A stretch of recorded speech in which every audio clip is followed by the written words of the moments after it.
everybody, welcome back to another reading with Mr. White. We're on chapter 21 today of the Nowhere Emporium, but before we start that, let's remind ourselves what happened in chapter 20, and it was a good one. So, Mr. Silva'S gone missing, everybody's looking for him, they can't find him, strange things are going on in the Nowhere Emporium, and it kind of looks like it's all falling apart really. Daniel Holmes needs all the help he can get, and he's let in Vindictus Sharp into the Nowhere Emporium. Ellie isn't very happy about that at all. She also wasn't happy to find out that Daniel has written in the Book of Wonders. She didn't know that. Daniel felt really bad for keeping that secret from her. So she stormed off. Daniel has kind of been told he needs to keep a close eye on Vindictus Sharp. I'd keep a close eye on him, wouldn't you? Yes, I think so. I don't think he can be trusted. So let's see what happens next when we read chapter 21, Fear. Daniel had been walking with Sharp for over an hour. They were searching one of the wonders, an Egyptian pyramid filled with golden corridors, from top to bottom, because Sharp thought Silva'S magical trace was stronger there. "You carry that book around like it's a great weight," Sharp said, tapping the Book of Wonders with his cane through Daniel's jacket. He wants that book, doesn't he? "Well, it sort of is," said Daniel. "All that power." "Power is a good thing," said Sharp. "Aye, and dangerous too," said Daniel. "When I first came here, Mr. Silva trusted me to write in the book. I was actually quite good at it, and then one day I wrote something without asking him. I thought I knew what I was doing, when really I didn't have a clue, and I nearly did some serious damage. Now Mr. Silva wants me to wait until I'm ready for the responsibility." Sharp shook his head. "Making mistakes is how we learn," he said. "I'll bet you're more than ready. I bet you're more ready than you think." Sharp spun left and stopped, sniffing at the air. He narrowed his eyes and touched a hieroglyph on the walls, causing part of the wall to open up, revealing a secret room. In the centre of the room sat a stone sarcophagus. The dry air caught in Daniel's throat. "You don't think he's not in there, is he?" Sharp said nothing. He approached the tomb, which was shaped roughly like a man. He gripped the lid with his big hands and pushed. Stone grated upon stone as the lid began to move until there was a gap large enough to look through. Daniel leaned over, praying Silva was not inside. A fluttering explosion sent him tumbling back. A dark cloud of screeching bats erupted from the sarcophagus.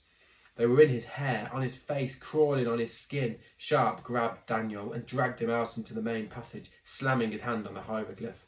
The doorway closed, locking the bats in their tomb. "Definitely not in there," said Sharp. They left the pyramid and began walking the Emporium passageways. The cracks in the walls were becoming more pronounced, and fissures had appeared on some of the floors. "Tell me, Daniel Holmes," said Sharp after a while, "what are you scared of?" The question came from nowhere, and it caught Daniel off guard. He thought for a moment and then said, I don't know." Sharp grinned. The stairs were getting steeper. Daniel struggled to keep pace.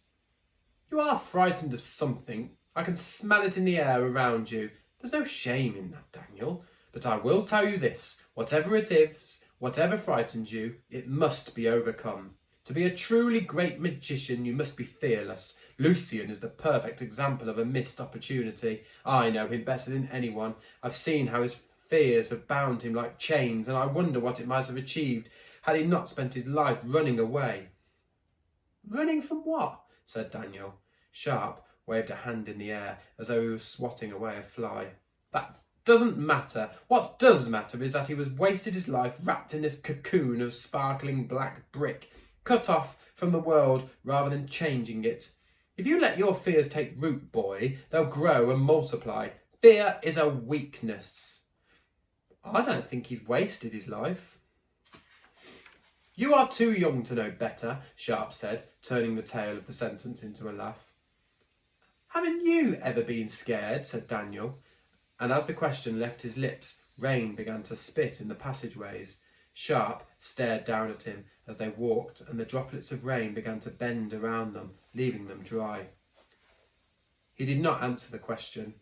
They walked on in silence, and the subject of fear floated around in Daniel's mind, bubbling to the surface again and again, until at last he felt he had to let it out.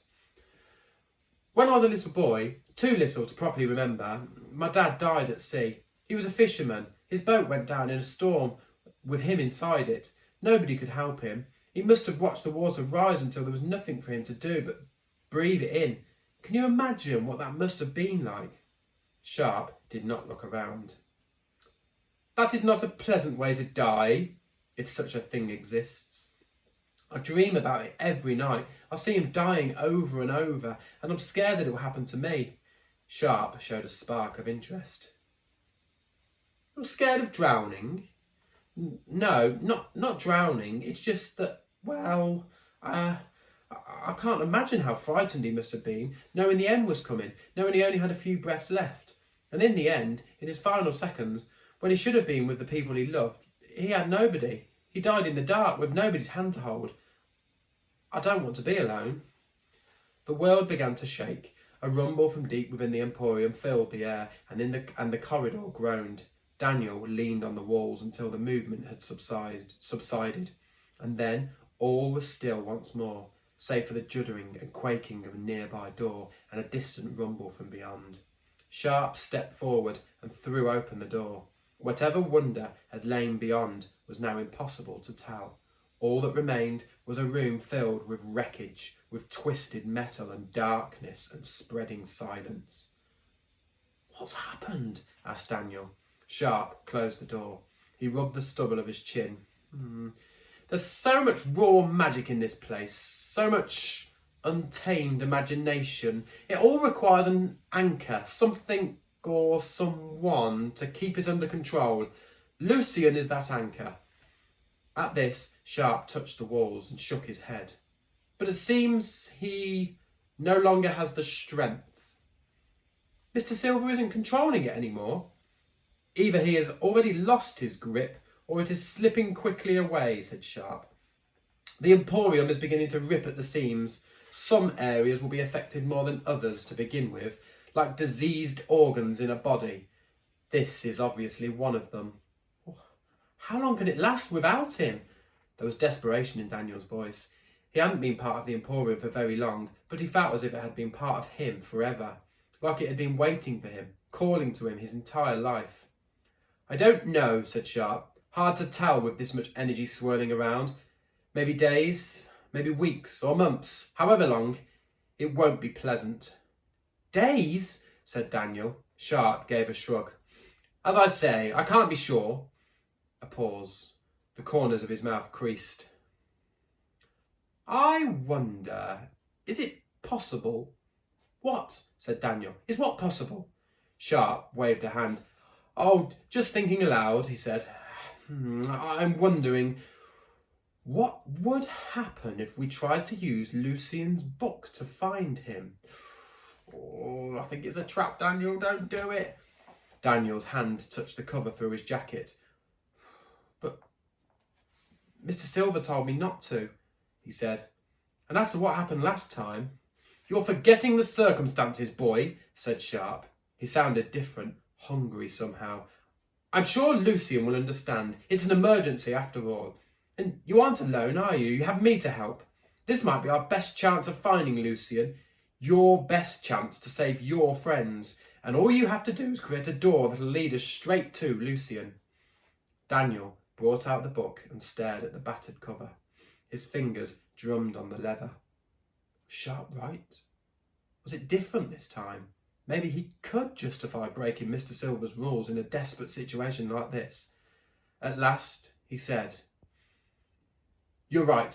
It's the best chance we've got. I'll do it. Oh, I can't help but thinking that's a big mistake, Daniel Holmes. What do you think at home? Let me know in the comments down below. Lots of you have already. I do not trust Vindictus Sharp one bit, do you? And Daniel does, and I don't know why. He's just so desperate, isn't he, to save the Emporium, to save Mr. Silva. I don't know what's going to happen next. All I know is it's chapter 22, and it's called In the Hands of Darkness. Join me next time, guys. See you later.